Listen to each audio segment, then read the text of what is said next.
Into the Fire gives us the conclusion from our season-ending cliffhanger, which means that we need to know what happened last time. So you open with clips to fill you in on what happened in a clip show. That's very meta. And as an added bonus, you are now watching clips of those clips about that clip show. It's like being stuck inside a mirror at this point.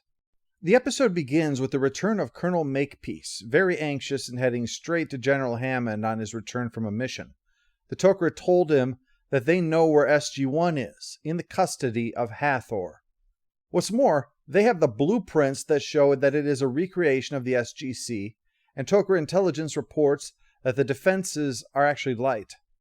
Hammond wants to contact the president, get something impressive put together for their rescue operation, and while Major Davis points out this is a heavy investment of resources to rescue just 3 people, Hammond is undeterred. You know the enemy. You know the risks. What I'm trying to say is... Let's all go to the lobby. Let's all go to the lobby. I would rather not order you to do this. So I would like all of those willing to attempt the rescue of SG-1 to take one step... I did want you to wait for me to say green light, but okay. Well, they'll have to hurry because Hathor has that little eel still and is ready to use it if our heroes don't agree to talk. Daniel refuses her offer. His wife is still out there, and explaining that you shacked up with the goddess of beauty will not go down well when she finds out. And Carter is not thrilled about having another passenger. So O'Neill steps up. But his plan is to deal with the eel before it gets inside of him, and when he grabs it, he's shot with a Zat gun, driving the worm off while Hathor is incensed at the stupidity of her minions. It's like you can't find decent mindless slaves anymore. Yeesh. Meanwhile, Teal'c is still wandering around and without a dog. That's why things are not working so well. The place is trashed, and not in the rocking party kind of way, in the Braytac is lying under some furniture wounded kind of way. Seems that the death of Apophis in Serpent's Song was not met with the joy that he had hoped. Instead, the people are terrified of the new boss, and so beating an old man was their solution. Meanwhile, Hathor is evilly gloating over how O'Neill is going to get possessed and kill his friends. And have I mentioned I'm evil today? Evil! God. No. I think he had the same reaction when he learned that Hathor was in the script. After it's burrowed its way inside, we heard the sound of Colonel Makepeace and his forces invading the complex, providing a distraction exploited by Raleigh. The same one who had shot him earlier, actually. Well, Raleigh is going to freeze him again, because she's the Tok'ra spy in Hathor's camp. She says that the freezing will kill the host, that's why she's going to do it. Though, the FDA does warn not to refreeze if it's been longer than 2 hours, but I guess we're just going to have to take the risk. She's soon discovered and blasted by Hathor. Makes sense that she would be the inside agent, given how Hathor's last appearance went and how the women weren't affected. Really have to work on that part of your mind control, Hathor. Times are moving on. Controlling men alone doesn't work when we keep breaking the glass ceiling. Food for thought. Out in the corridor, the rescue team meets strong resistance, losing a man even. But they find Daniel and Carter, so that's something. But the team guarding the gate suddenly falls silent. So there goes the exit strategy. While they work on a way to deal with that, Teal'c is not exactly given a warm welcome among his people, who still think that he's a traitor, especially now that Apophis is gone. You may tell your kinsman that Teal'c has returned to Chulak. And he has brought a great big can of whoop-ass. Back at the Stargate, there's no sign of anybody, but that's because there's an invisible force field around it, to draw them in for the ambush.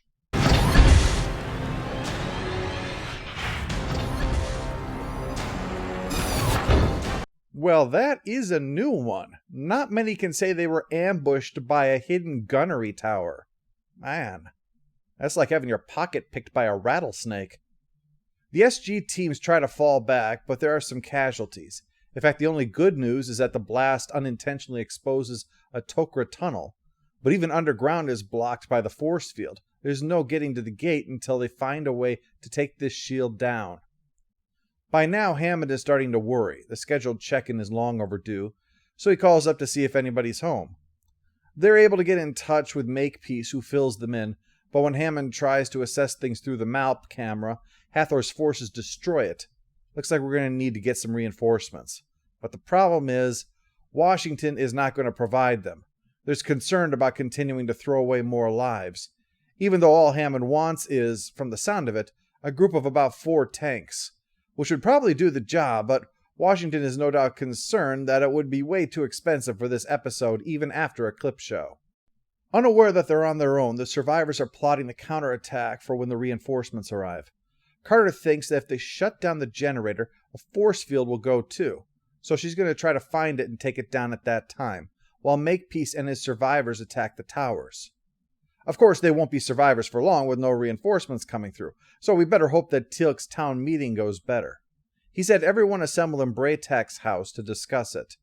Let's hear how he's going to start this vitally important speech as to win everyone over to his side.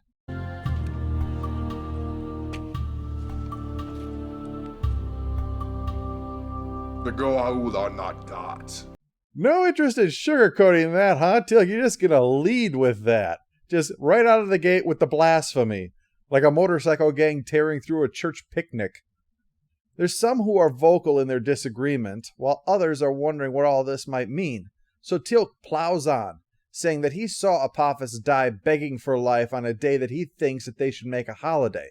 And not one of the unimportant ones like Labor Day, where you just have a 3-day weekend, enjoy a barbecue, and don't even think about why you have a day off. No, I mean a vital one, like Memorial Day, where you have a 3-day weekend, enjoy a barbecue, and don't even think about why you have the day off until somebody brings it up, and then you feel like an asshole because people died so that you can wear shorts on a Monday. But yeah, he pushes on. I see Jafar taking up arms against one another. I see cowardice. And I am ashamed. Teal'c is using tough love, and I guess the Jaffa are really, really tough. A lot of them leave after Teal'c is done, but some do stay, including General. Nice speech, Teal'c. I was there when Bush puked on the PM, and that still went down better with the crowd than your performance did. Meanwhile, Carter has made her way to the cryogenics room, where we see Raleigh is still alive, as if we needed further proof that Hathor is a pathetic villain. She tells Carter how to thaw out O'Neill. Again, the way his day is going, Hathor is going to strike up partnership with Captain Cold. Oh, speaking of that underdressed pain, she's arrived and whips out the brain-hand device doohickey and uses that on Carter. But O'Neill seems to be getting better at recovering from being frozen. I guess the practice helps. He jumps Hathor from behind and then tosses her down into the coolant. And with that outfit, I don't think our odds are good, even if we do have one more act to go. Carter tells O'Neill everything, and Raleigh wakes up long enough to tell them where to find that generator. And that's good timing because Teal'c's squad is coming to help, and it'd be nice if they wouldn't be sitting ducks next to the Stargate. But if they can get it down, look out, because Braytak is an old glider stashed out here in the woods. Working, too. That's impressive. My grandpa did the same thing with a 56 Wasp. He just used it as a place to stash crap my grandma told him to throw away. Back at the fake SGC, O'Neill finds the hidden switch, and we see Hathor went full supervillain on us. Found him. Careful, you want to find the right controls. Don't get the ones for the earthquake machine or the shark hypnosis device. Unfortunately, this is a day late and a dollar short for our heroes, as Daniel, Makepeace, and the rest of the group in the Tok'ra tunnels are surrounded and forced to surrender. With the rest of the survivors outside already captured, Hathor's forces have the advantage, even if their queen is dead. Although that really does make this whole thing rather pointless, doesn't it? It's not like she represented some vision that they all bought into. They're all mind-controlled yutzes whose master is currently several snow cones. But yeah, they could still do some pointless harm, like executing the prisoners if Sam doesn't give herself up. So Jack figures what he needs to do is just buy some time until the rescue arrives. Jaffa, Cree! Telmakol, Kritak. You heard me. I said Cree. With Jack's cover clearly blown, he decides to just go for the filibuster, even bringing up Hathor. What you say is impossible. Hathor is a queen. More than that, she is a goddess. Leaving aside the first one, because anyone who suggests queens can't die is someone who is unfamiliar with human royal history, bees, and arguably chess. And as for the second one, does the name Balder mean anything to you?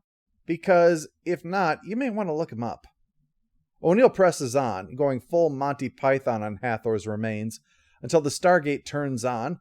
Looks like Teal'c and Hammond are about ready to fly their glider through. Carter blows the generator, so Teal'c, Hammond, and Braytek's forces are free to blast all the bad guys and just generally win the day, so we can have our happy reunion among our heroes. The end. Out of Mind and Into the Fire together are slightly important, in that they do have a bit of an impact, but not that much.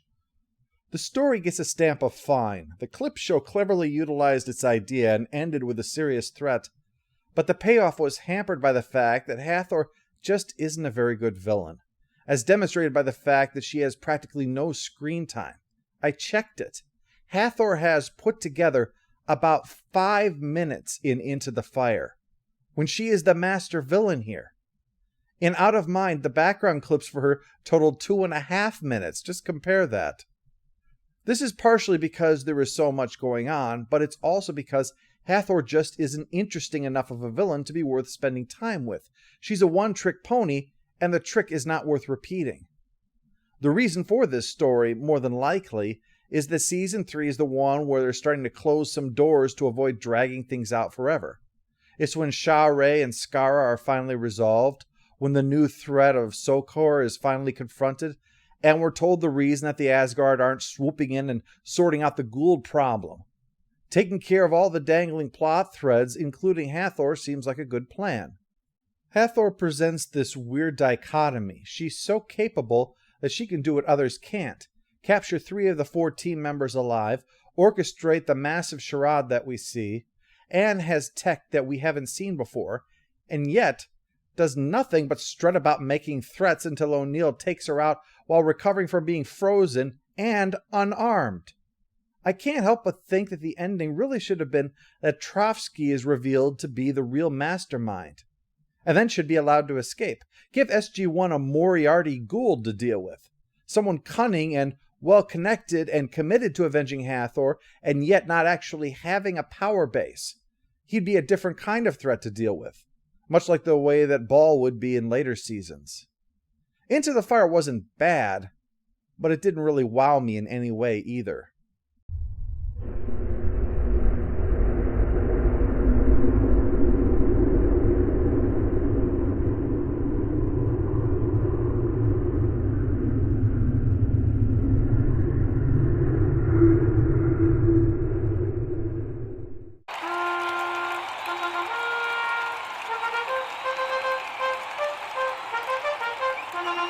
All hail the Overlord! All hail the Overlord! Jack? Hey guys, make peace! Nice rescue! Good job!